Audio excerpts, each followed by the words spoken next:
It's funny how the quietest moments can echo the loudest. I remember standing in that crowded restaurant, the golden light catching the rim of her wine glass as she raised it above her head. To Daniel, she said, her voice smooth and clear.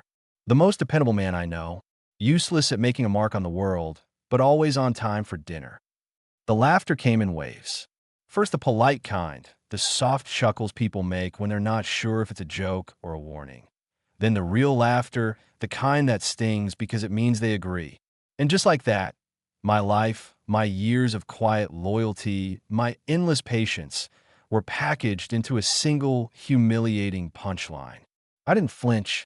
I didn't protest. I just lifted my glass and gave the kind of smile that hurts more than it shows. She thought she'd won something in that moment. Dominance, perhaps. Control. What she didn't realize was that I was already standing at the edge of a life I would never return to. Rewind 3 years earlier, and you'd find a very different me. I wasn't a fool. I was a man in love. Madly. Elena had this way of walking into a room and making everything bend toward her, like gravity itself didn't stand a chance. She was beautiful, yes, but more than that, she was magnetic. People wanted to be near her, and I, like a moth to a flame, mistook that magnetism for warmth. She worked at a prestigious PR agency downtown, the kind that built empires out of reputations. I was quieter, running a small logistics firm I'd inherited from my father. Nothing glamorous, nothing that made headlines, but it paid the bills, put food on the table, and gave us a comfortable life. Elena never said it outright, but she looked at my work the way some people look at public restrooms, not disgusting, just beneath them. In the beginning, it was subtle. A raised eyebrow when I wore my simple watch instead of something with a designer name. A sigh when I ordered the practical sedan instead of the shiny convertible. Little comments like, "I just wish sometimes you'd think bigger," which sounded like love but always landed like shame. But love makes us rationalize what we should reject. So I worked harder, took on more, gave her everything she wanted. The apartment with the glass balcony, the vacations to Santorini, the little luxuries she'd dreamed of. And the more I gave, the more invisible I became. It wasn't always like that. The night we got engaged, she cried. Not the stage kind. Real tears. I remember her clutching the ring as if it were the world itself. Back then, we used to talk about growing old together, about building a life. But somewhere between champagne toasts and designer labels, those dreams turned into stepping stones for hers alone. The first Real crack appeared the night she landed her big promotion. We were at a rooftop bar, her colleagues swirling around her like satellites orbiting the sun. She had this glow about her, a mix of triumph and hunger. She raised her glass and said, "To my new chapter, to not settling for less." And then, almost offhandedly, she added, "And to Daniel, for always supporting from the sidelines." It got a laugh then, too, and I, still naive, laughed along. I told myself she didn't mean it that way. But the truth is, people rarely joke about things they don't believe. You start to feel small in these moments. Not all at once. It's like erosion. Quiet, relentless. The way she'd talk over me at dinner parties. The way her friends would ask me, "So, what do you do?" in that tone that said they already didn't care about the answer. The way she'd roll her eyes when I spoke about my plans for the company, as if ambition didn't fit me. And then came a night she called me useless. Not in public. Not then. In the privacy of our home. I'd just come back from a grueling day at the warehouse. A supply chain mess that had kept me on my feet for 14 straight hours. My hands smelled of machine oil. My shirt was damp with sweat. And all I wanted was a quiet meal. She was sitting on the couch, scrolling through her phone, an untouched glass of wine beside her. She didn't even look up when I walked in. "You're late," she said flatly. "I texted." I replied, my voice tired. She finally looked up, her hair perfectly in place, makeup still flawless. "Texting doesn't make you on time, Daniel." I let out a dry laugh. "Elena, I've been working all day to keep this business running. We're down 2 drivers. I'm doing everything myself." She tilted her head, that slight smirk that always felt like a blade pressed against my throat. "Maybe if you were more than just this, we wouldn't always be in survival mode." "More than what?" I asked. "More than a small-time logistics guy. More than useless. That word hung in the air like smoke. I remember the way my chest tightened, not from rage, but from recognition. She meant it. She'd probably been meaning it for a long time. I didn't shout. I didn't break anything. I just nodded slowly, walked to the bedroom, and closed the door behind me. And in that silence, something inside me shifted. Not dramatically, not explosively, but like a tide turning. You see, people think change happens like fireworks. But in reality, it's quieter. It's in the way your breathing steadies when you stop begging to be seen. It's in the way you look in the mirror and stop apologizing for existing. It's in the way you realize the only person you need to prove anything to is yourself. Over the next few months, I became invisible to her in the way that only someone who used to be loved can. She started going out more. Networking events, dinners, charity galas. I became background noise in my own home. She'd come in late, smelling like perfume and ambition, while I sat at the kitchen table, spreadsheets glowing on my laptop. But here's the thing about being underestimated. It's fertile ground. I stopped wasting energy trying to meet her expectations and started building something she couldn't even imagine. While she chased status, I built substance. I stopped thinking small. I modernized the logistics firm, automated the routing systems, forged direct contracts with suppliers, expanded into international freight. Slowly, almost imperceptibly, my small operation started turning into a serious player. She didn't notice. She never asked, which suited me just fine, because by the time she did notice, I wouldn't be the man she could laugh at anymore. I remember the night I made my first million in net profit. I didn't buy a bottle of champagne. I didn't shout it to the world. I just sat alone in the dark office, staring at the numbers, and whispered, "Not useless." That was the moment I knew this wasn't about proving her wrong anymore. It was about proving myself right. And yet I stayed. Not because I was weak, but because walking away from a life you built, even one that's rotting from the inside, isn't easy. Love, or the ghost of it, has a way of shackling even the strongest minds. Then came that dinner, her 32nd birthday. She was in a black silk dress, radiant, surrounded by people who adored her confidence and power. I watched her from across the table, feeling the distance between us like a canyon. She clinked her glass, leaned forward with that theatrical flair she was famous for, and said, "To Daniel, he's consistent. Like a favorite pair of shoes. Not exciting, but dependable." The laughter again. My humiliation again. Only this time, I wasn't the same man. I smiled because I already knew. One day, she'd look across a room like this one and realize she'd turned a good man into a stranger she could no longer afford to lose. Here's a quiet kind of power and patience. Not the kind that makes noise, not the kind that announces itself. The kind that grows beneath the surface like roots pushing through concrete. And while Elena was busy shining under the city lights, shaking hands with people who mattered in her world, I was building mine in silence. I didn't tell her when I expanded into cold chain shipping. I didn't mention the partnership with the European supplier. I didn't explain why I was up at 4 every morning, answering calls from freight operators in 3 different time zones. She didn't ask, and I didn't offer. She started seeing me the way people see wallpaper, present, functional, invisible. She talked to her friends about her job, about her promotions, about the way men in suits admired her in meetings. And when the conversation shifted to me, she'd give that half shrug, that small laugh that said, "He's just there." I never confronted her. I didn't need to, because something in me had clicked. I realized her validation wasn't the currency I needed anymore. A year passed, and my company transformed.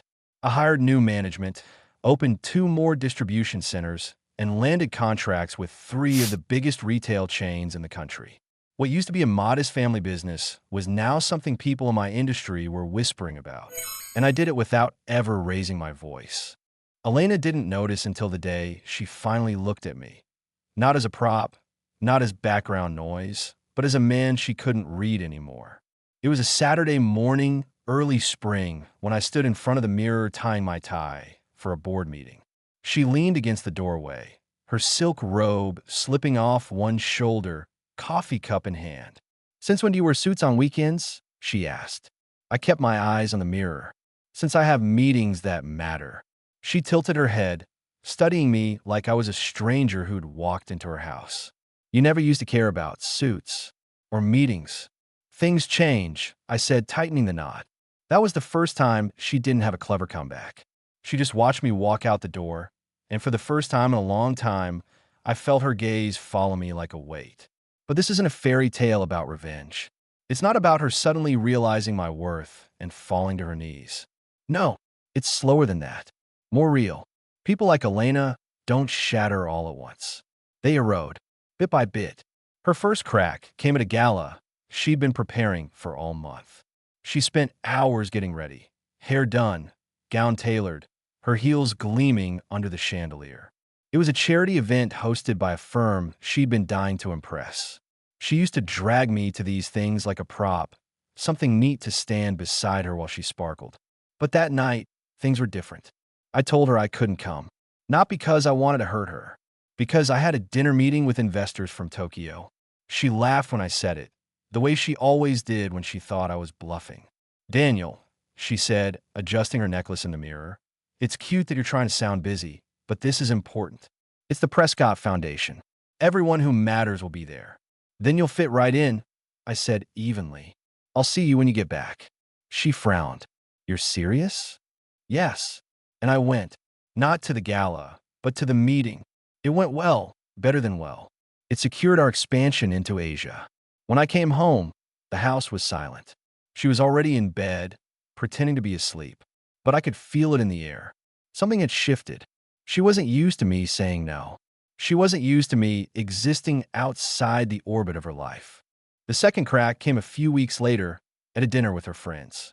They were lawyers, executives, social climbers who measured worth in the number of people who wanted your business card. For years, I'd endured those dinners like a background character. I'd nod, smile, and say as little as possible while they talked about things they thought mattered more than they actually did. But this time they asked questions.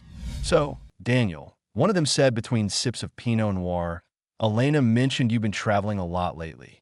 Big vacation. I smiled, not forced this time. Calm. Business. We're opening a new distribution center in Singapore, and one in Frankfurt later this year. The table went quiet, not uncomfortable, just surprised. Another friend leaned forward. Wait, your logistics thing, it's going international? Yeah, I said casually. It's been in motion for a while. Elena's fork paused midair. That tiny, almost imperceptible freeze that told me she hadn't been ready for that sentence. Impressive, someone murmured. You're full of surprises, Daniel. For the first time in years, I wasn't the quiet man beside Elena. I was the man people turned their chairs toward. She didn't say much on the drive home, but the silence wasn't the familiar, dismissive kind. It was heavy, calculating. Since when did you do all that? She asked finally, her voice softer than usual. Since you stopped noticing, I said. She didn't reply. The third crack wasn't about business. It was about power, real power, the kind she'd built her entire identity around. We were at one of her firm's events, a networking night at a rooftop bar overlooking the city. Usually, I was her shadow, standing beside her while she introduced me as if I were a houseplant.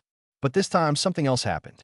One of the senior partners, someone she'd been trying to impress for years, walked up to me. Not to her, to me.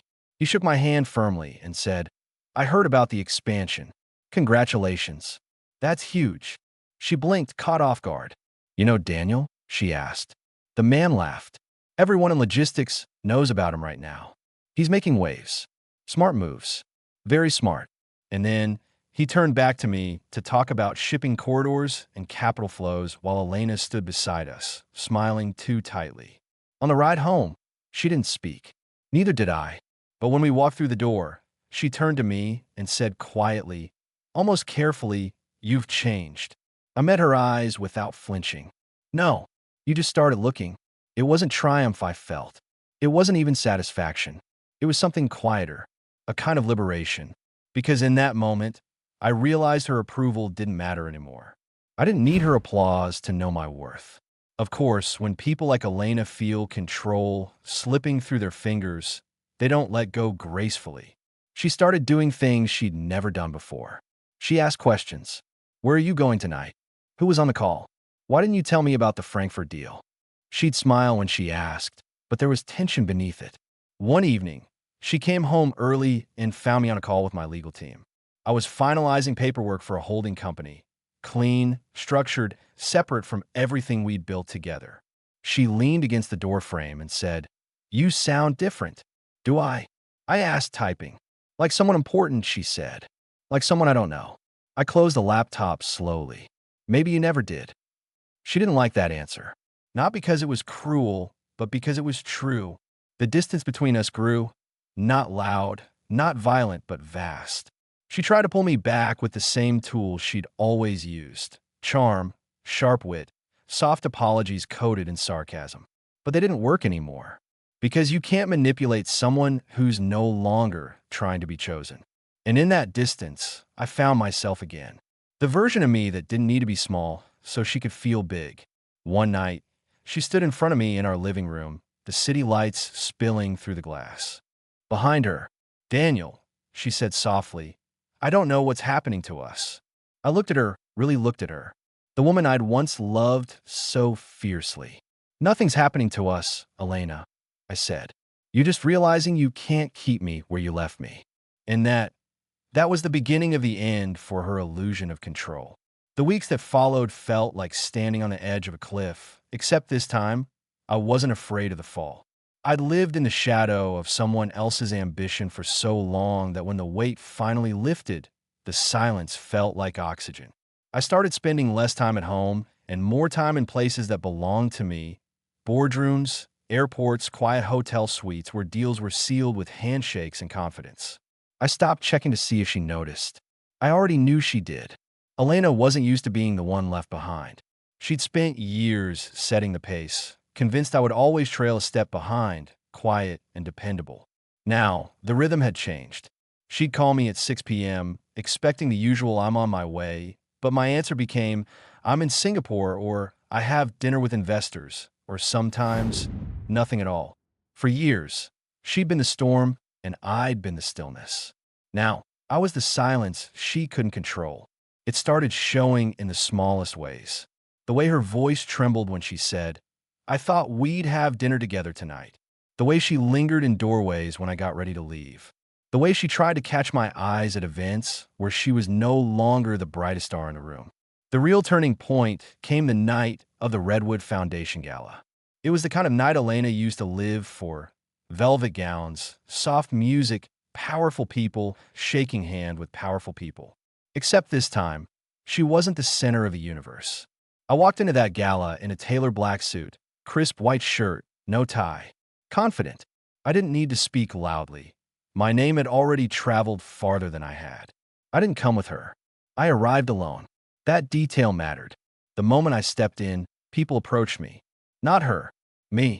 Investors, partners, CEOs who'd once overlooked me were now shaking my hand, asking for meetings, congratulating me on moves I hadn't announced publicly yet. Elena stood across the room, surrounded by the same people who used to laugh at her sharp jokes about useless Daniel. But this time, they were glancing over her shoulder toward me. She walked over eventually, like she couldn't stop herself. Her hand brushed my arm lightly as she said, "You didn't tell me you were coming." I looked at her, calm. I didn't think I needed to. For years, I'd been an accessory to her success. Now, she was the one orbiting mine. "Everyone's talking about your Frankfurt expansion," she said, her voice measured but with an edge she couldn't hide. "Good," I replied simply. "They're impressed. So am I." The corners of her mouth twitched, half smile, half warning. She was losing ground, and she knew it. Later that night, as I spoke with a potential partner from Zurich, I saw her standing at the edge of the room, clutching her champagne flute too tightly, her nails pressing into the glass stem. She wasn't used to being the supporting character. She didn't know how. That night, for the first time, she followed me out. She didn't drive ahead, didn't let me trail behind. She waited by the door until I stepped out, then matched her steps with mine. "Daniel," she said as we reached the car, her voice low, almost hesitant, "when did everything change?" I didn't rush to answer. She wasn't asking about business. She was asking about us, about the space between us that had grown into something she couldn't control. When you stopped listening, I said finally. She stared at me, searching for the man she used to command with a glance. He wasn't there anymore. The next few weeks were a blur of movement for me. Deals, expansion, strategic plays. For years, I'd been walking quietly in someone else's story. Now, I was writing my own chapters. But freedom comes with clarity, and clarity can be brutal. I began to see our marriage not as a love story, but as a long negotiation where I'd given everything to keep the peace while she kept taking more room. And the truth was, I didn't want to be a peacekeeper anymore. I wanted to live. One night, I came home late from flight. She was sitting at the kitchen island in her robe, hair down, a glass of wine untouched in front of her. Usually, she'd be asleep by now, indifferent to whether I came home or not. But not this night. She looked at me like she was trying to read a foreign language. "Where were you?" "Dubai," I said, setting my bag down. "Just casually in Dubai," she said, a soft, disbelieving laugh escaping her lips. "Yes." She leaned back in the chair. "You become a stranger." "No," I said calmly. "I become visible." The look in her eyes told me she understood exactly what I meant. The distance between us was now undeniable. She tried to close it with the tools she had: small conversations, late-night touches, careful attempts at closeness.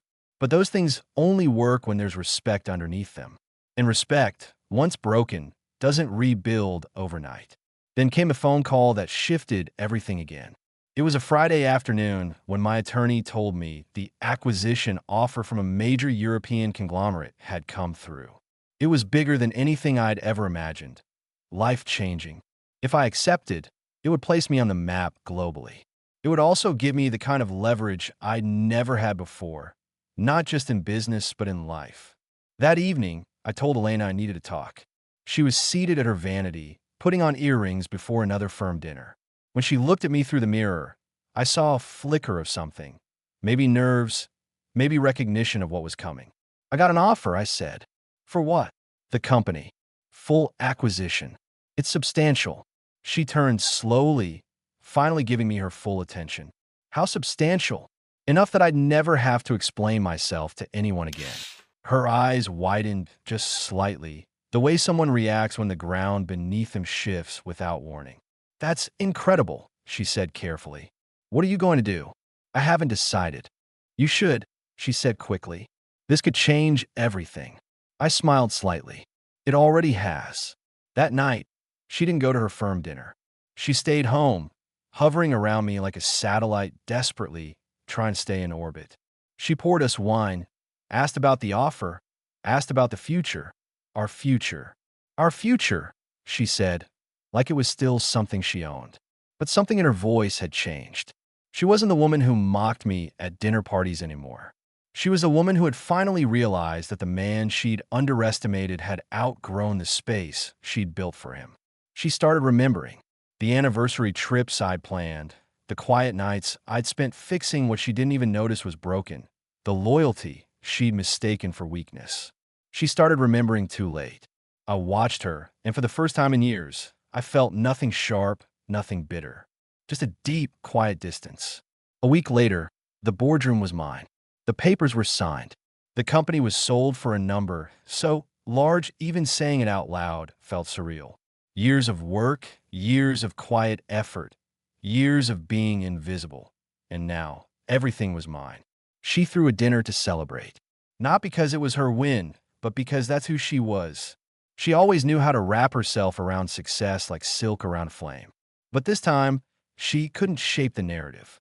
People weren't celebrating her. They were congratulating me. "Daniel," one of the investors said, raising his glass, "I always knew you had it in you. You're one of the sharpest operators in the game." Elena smiled too widely, her hand resting on my arm like an anchor. She wanted to be part of the story, but the story was mine now. Later that night, when the guests were gone and the house was quiet, she came to me in the kitchen. She was barefoot, her lipstick faded, her carefully curated facade softening. "I underestimated you," she said quietly. "I know," I replied. "I shouldn't have." "No," I said gently. "You shouldn't have." There was no anger in my voice anymore. Just truth. Daniel, she whispered. I looked at her, at the woman I'd once built my life around. And for the first time, I didn't see the person who had called me useless. I saw someone who had built a cage out of her own ego and then watched me walk out of it. And she knew. She couldn't afford to lose me anymore. The irony was she already had. There's a moment in every story where the roles quietly reverse. Not with fireworks, not with some dramatic showdown. Just a shift so subtle that only the people inside the story can feel it. For us, that moment came in the stillness after her confession. The house was silent, the lights low, the world outside unaware that something permanent had tilted in our universe. I'd spent years trying to be enough for her, years trying to fill a space that was never designed to hold me. But standing there in the kitchen, watching Elena search my face for something she no longer owned, I understood something fundamental. I no longer wanted to be chosen. I wanted to choose. She touched my arm lightly, the way she used to when things were simpler, back when a single touch was enough to make the world feel small and safe. Daniel, she said softly, I know I've made mistakes. I didn't pull away, but I didn't lean in either. She took a shaky breath. I said things I can't take back. I treated you like someone who'd always be waiting, and I was wrong. I met her eyes. Yes, you were. The way her face faltered told me she hadn't expected me to agree so easily. She wanted to fight, an opening, a door she could pry back open with tears and apologies. But I wasn't that man anymore. I'd built an empire in the space she'd left empty, and I wasn't going back to fit inside the walls she'd built. She reached for my hand then, hesitant, unsure. For the first time in years, Elena, the woman who once commanded every room she walked into, looked afraid. I can change, she whispered. We can fix this. But I knew better. You can fix cracks in a wall, but you can't rebuild trust out of dust. Elena, I said quietly, this isn't about change. This is about everything that died while you weren't looking.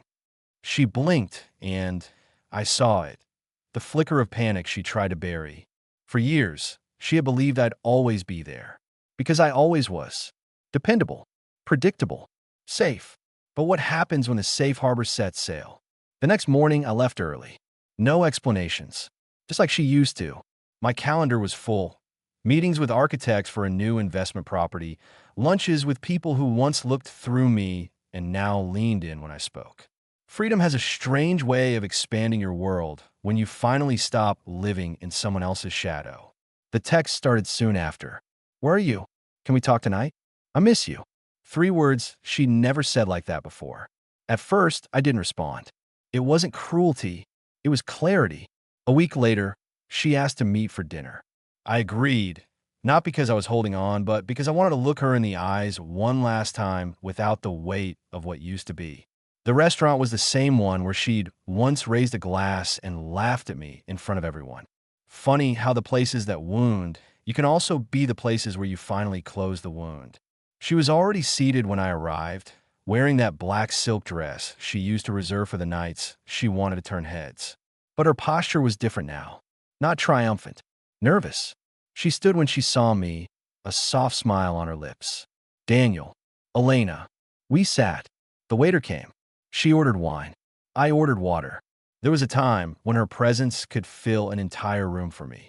Now, she just felt smaller. Not because she was less, but because I was no longer trying to make her more. I've been thinking a lot, she said, stirring the rim of her glass. About us. About what I said. About how I made you feel. Good, I replied simply. She bit her lip, the practiced elegance slipping for a second. I know I made you feel small. No, I said. You didn't make me feel small. I let myself be small for you. She looked down at the table, her composure cracking just slightly. I was stupid. I took you for granted. I thought you'd never leave. Yeah, I said quietly. So did I. She reached across the table then, her fingers brushing mine. I don't want to lose you, Daniel. I studied her face carefully. Not out of bitterness. Out of finality. She was saying all the right words, but the truth was, those words came years too late. Love doesn't die overnight. It dies in moments you don't notice. In dismissive jokes. in careless words, in all the times you choose your ego over your partner's dignity. And when it dies, apologies can't resurrect it. I think, I said slowly, you're just scared of losing the man you never bothered to see.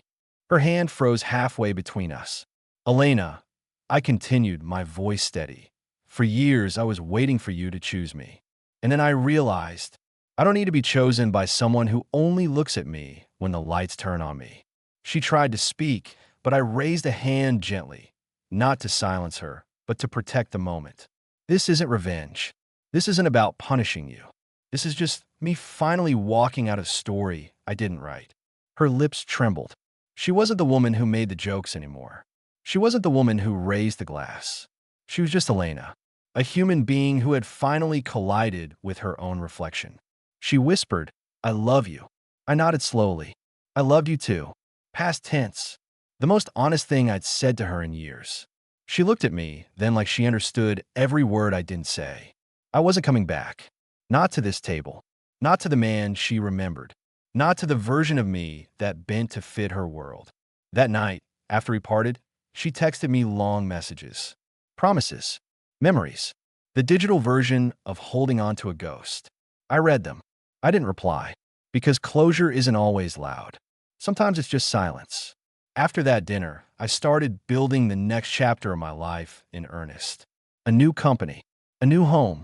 A new rhythm. Not out of spite. Out of ownership. For the first time in years, I was living on my terms. She still called sometimes. Sometimes late at night, when the world quieted down and the echoes of her choices became too loud to ignore. She'd say things like, I miss us, or we can fix it, or with just my name like it might anchor her. But you can't return to a house that's already burned down. The world noticed, too. The man she once dismissed became the man people wanted to meet. Invitations piled up. Deals. Interviews. Appearances. I became the kind of man who no longer needed validation from the one person who'd made me doubt myself the most. And somewhere along the way, she stopped calling. Because she finally understood I wasn't a man waiting at the door anymore. I was already gone. Years earlier, when she called me useless, it crushed me. Now, when people asked about her, I didn't even flinch. She was a chapter, not the book. The irony? The same confidence she once mocked is the thing she now saw in every headline. The man she once underestimated was now the man she couldn't afford to lose. But this story was never about proving her wrong. It was about proving myself right. Because sometimes the sweetest victory isn't in making someone regret underestimating you. It's in becoming the kind of person who doesn't need their approval to begin with. And in the quiet, I smiled. Not for her. For me. For the man I became when I finally stopped trying to fit into a story where I was never meant to be the supporting character. The world has a way of shifting when you stop standing still. The first morning I woke up in my new apartment, floor-to-ceiling windows overlooking the city skyline. I didn't feel victorious. I didn't feel bitter either. I just felt free. The silence that once felt suffocating now wrapped around me like clean air. No more waiting for footsteps at the door. No more looking across a table, hoping to be seen. Just me, my thoughts, and the horizon that didn't belong to anyone else. It wasn't an escape. It was a return. A return to the man I used to be before I learned to shrink. A return to the voice I'd buried beneath someone else's story. A return to my own worth. People around me started noticing it too. There was a new steadiness in the way I walked into rooms, a quiet confidence that didn't need to be loud to be heard. I had meetings with people who once would have overlooked me entirely. I spoke at conferences, signed deals, shook hands with people who treated me as an equal, not as Elena's quiet husband in the background. It wasn't just business that changed. My personal world expanded too. I traveled more, not because I had to, but because I wanted to.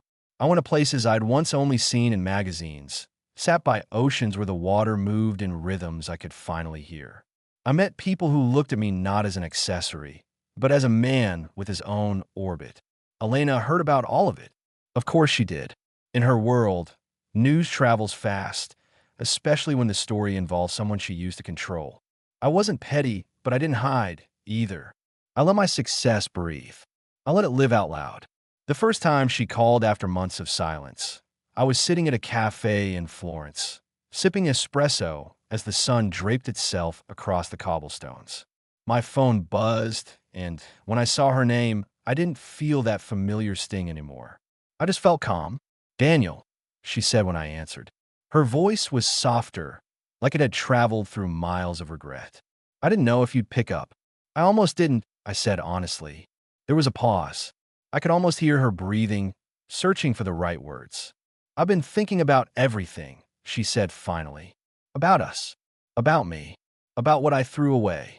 I leaned back in my chair, watching the light shift through the narrow streets. I'm not who I was anymore, Elena.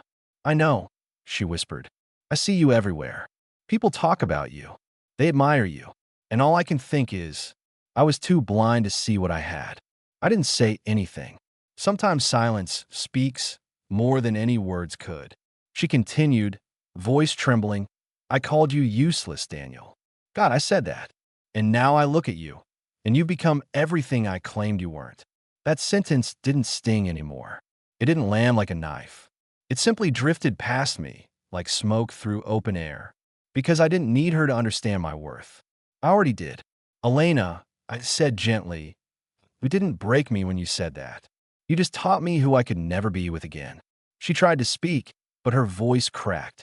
Can we talk? Really talk. I don't care where you are. I'll fly there. Please. For a moment, the old version of me, the man who always showed up when she snapped her fingers, whispered in my ear. But that man didn't live here anymore. No, I said calmly. There's nothing left to fix. Daniel, please. I closed my eyes for a second, listening to the sounds around me, the clinking of cups, the laughter of strangers, the breeze brushing past the cafe awning. It was life. My life. You taught me how to disappear into your story, I said. But I learned how to build my own. And I like it better here. She didn't argue after that. She just whispered, I'm sorry, and hung up. I stared at my phone for a long moment after. Not out of sadness. Out of quiet acceptance. That chapter wasn't mine anymore. It hadn't been for a long time. The months that followed were a blur of growth and movement. My business ventures flourished. I invested in industries I once knew nothing about. Tech, green energy, infrastructure. I built partnerships in cities I'd only ever seen on maps. I wasn't chasing money. I was building legacy. And yet, in all that success, there was something deeper that had shifted inside me. I no longer needed to prove anything. Not to her, not to the world. Success wasn't revenge. It was freedom. Sometimes people ask me what changed. I tell them the truth. Nothing changed. I changed. I started walking into rooms with my head high not because I became someone new, but because I finally stopped pretending to be less than I was. I stopped living in a narrative written by someone who couldn't see my worth. In the moment I did, the world shifted to meet the man I'd always been. One night, I came back to my apartment after a long dinner with potential partners. The city skyline stretched before me, glittering like a quiet promise. I poured myself a drink and stood by the window, thinking of the man I'd been years ago, the one who waited for Elena to look at him like he mattered. If I could speak to him now, I wouldn't tell him to fight harder for her. I'd tell him to fight harder for himself. Elena appeared in my world a few more times after that. Not in person, through whispers, mutual acquaintances, headlines. She was still successful, still powerful in her field. But something in the way people spoke about her had changed. She was no longer the woman who stood untouchable. She was the woman who once let go of something she didn't understand. One evening, I ran into her unexpectedly at a private event in New York. It was one of those high-profile charity galas she used to live for. She looked as polished as ever, sleek hair, tailored gown, the confident smile she'd perfected years ago. But when her eyes met mine across the room, the smile faltered just slightly. She approached me slowly, like someone stepping into unfamiliar territory. You look good, she said. I nodded. So do you. For a brief moment, the years between us hung in the air. All the words unsaid, all the nights I waited, all the moments she missed, they lived in that silence. You're different, she said softly. No, I said. I'm just no longer small. She laughed lightly, but it wasn't her usual sharp laugh. It was softer, sadder. I always thought I needed someone to chase me. Turns out, I just needed someone who wouldn't. Elena, I began, but she raised a hand. I know, she said. You've moved on. And honestly, I can't blame you. There was no malice in her voice, no bitterness, just the quiet weight of someone who finally understood the cost of their arrogance. Take care of yourself, I said. You too, Daniel. She walked away then, disappearing into the crowd the same way she used to command it. But this time, I didn't watch her go like I was losing something. I watched like a man who had finally found himself. After that night, her presence in my life faded like the last echoes of a song I once knew by heart. She was no longer my beginning or my ending. She was just a chapter. And chapters, no matter how loud, always turn eventually. I built a life that had nothing to do with her. A life where I didn't have to fight for respect. A life where my name wasn't an afterthought in someone else's story. And that, more than any revenge, was the real win. There's a certain clarity that comes when you finally let go of something you once believed defined you. It doesn't arrive like a storm. It doesn't scream or demand attention. It comes quietly, like sunlight slipping through the blinds after a long night. That's what those months felt like. No more chaos. No more noise. Just a life that finally belonged to me. I didn't realize how much space she used to take up in my mind. The constant calculations, the quiet compromises, the endless waiting for her to notice. Now, that space was wide open. I filled it with work that mattered, people who valued me, and most importantly, peace. Success didn't feel like revenge anymore. It felt like alignment. Like I had finally caught up to the version of myself that had been buried under years of being someone else's supporting role. And the strange thing is, once you start living in that kind of truth, the world responds differently. Opportunities that used to feel impossible suddenly opened like doors that were always meant for me. Conversations felt easier. People leaned in when I spoke, not because I was loud, but because I had weight now, a presence that came from knowing my worth. I had become the kind of man who didn't need to prove himself to anyone. But the real shift wasn't in how the world saw me. It was in how I saw myself. I remember standing on a rooftop in Singapore one humid night, looking down at the city lights. The air smelled of rain and salt, and somewhere far below, traffic hummed like a heartbeat. For the first time in years, I whispered to myself, "You made it," not in a triumphant roar, just a quiet acknowledgement. I wasn't that man anymore, not the one who stayed silent while someone else defined his worth, not the man who flinched at careless jokes, not the man waiting for permission to matter. And that realization, it was everything. I bought a small house near the lake that summer. Not a mansion, not some monument to success. Just a place with wide windows, quiet mornings, and a dock where I could sit with a cup of coffee and breathe. I filled it with things that made me happy, not things designed to impress anyone else. A guitar I'd abandoned years ago found its way back into my hands. Books I'd once promised I'd read now sat dog-eared and loved. My life was no longer a performance. But sometimes, freedom has a way of drawing the past back toward you. Not because it wants to reclaim you, but because it finally realizes it lost something real. She called again one evening, not through some dramatic gesture, just a quiet number lighting up my phone.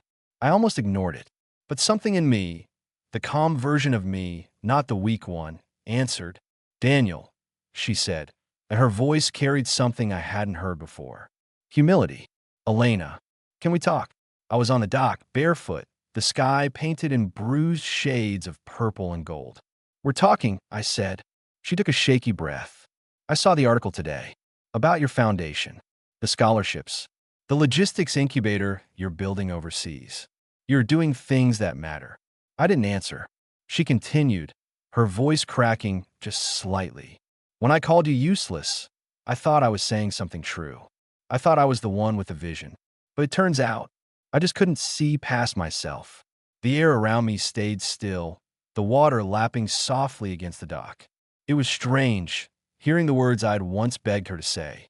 But they didn't land like a victory. They didn't feel like a win. They just felt distant, like they belonged to a different lifetime. "Elena," I said quietly. I'm not angry anymore. She exhaled slowly, like she'd been holding her breath for years. Then why does it still feel like I lost everything? Because, I said, you did. She didn't argue. She didn't defend herself. She just stayed quiet. I spent years waiting for you to see me, I said. And now that you finally do, I'm already gone. I know, she whispered.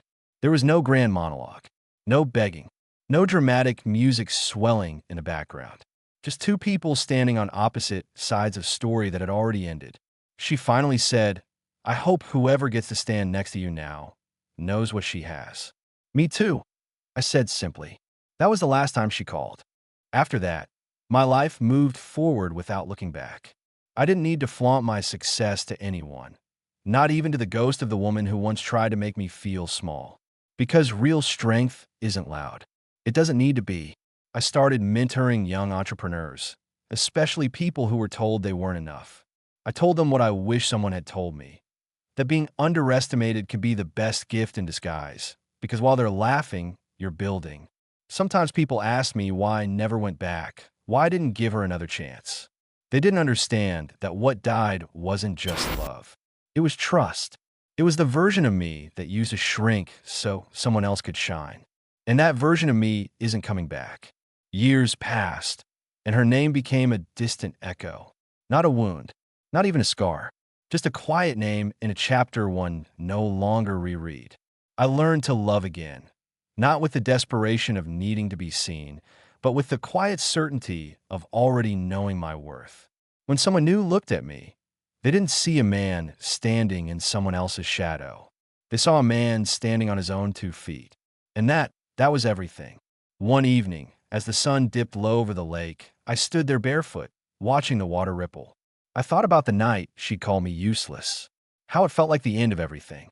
But it wasn't the end. It was the beginning of the man I became when I stopped waiting to be valued. The beginning of the story I wrote for myself. The beginning of the life she could have walked beside me in, if only she'd seen me before it was too late. I raised my glass to the horizon, not to her, not to revenge, but to myself. To the man who learned to stop chasing someone who couldn't see him. And in that silence, I smiled. Not because I won, but because I finally understood I was never losing. I was growing. The night I finally felt the weight of everything lift wasn't a night of celebration or some glamorous party. It was a quiet evening at the lake house, the one place that had come to feel like mine in a way no shared space ever had. The air was cool, and the reflection of the moon danced across the water like a secret meant only for those who had learned to listen to silence. I stood on the dock barefoot, the wood cool beneath my feet, and for the first time in years, I felt no echo of her voice in my head. For so long, I'd carried her words with me like an anchor. Useless. Just one word, but it had sunk into me like steel into soft ground. It used to burn. It used to echo when the world got quiet. It used to shape the way I saw myself. But now, it was nothing more than a distant sound carried away by the wind. People often imagine strength as something loud, explosive, a battle cry, a victorious roar. But they're wrong. Real strength is quieter. It's in the way you look in the mirror and finally see yourself without anyone else's lens. It's in the way you can walk through your own story without needing to explain or justify your worth. It's in the way you can forgive, not for them, but for you. I never hated her. That surprises people when they hear this part of the story. They expect bitterness, revenge, triumph dressed up as justice. But hate keeps you tethered to the past. And I was done being tethered. When Elena called me useless, she was looking through her own fears. She didn't see me because she was too busy trying to be seen herself. It doesn't excuse it, but it explains it. An understanding that gave me power. Because forgiveness isn't weakness. It's release. I learned to release everything. The nights I waited for her to look at me. The quiet dinners where I became invisible. The cruel jokes dressed up as wit.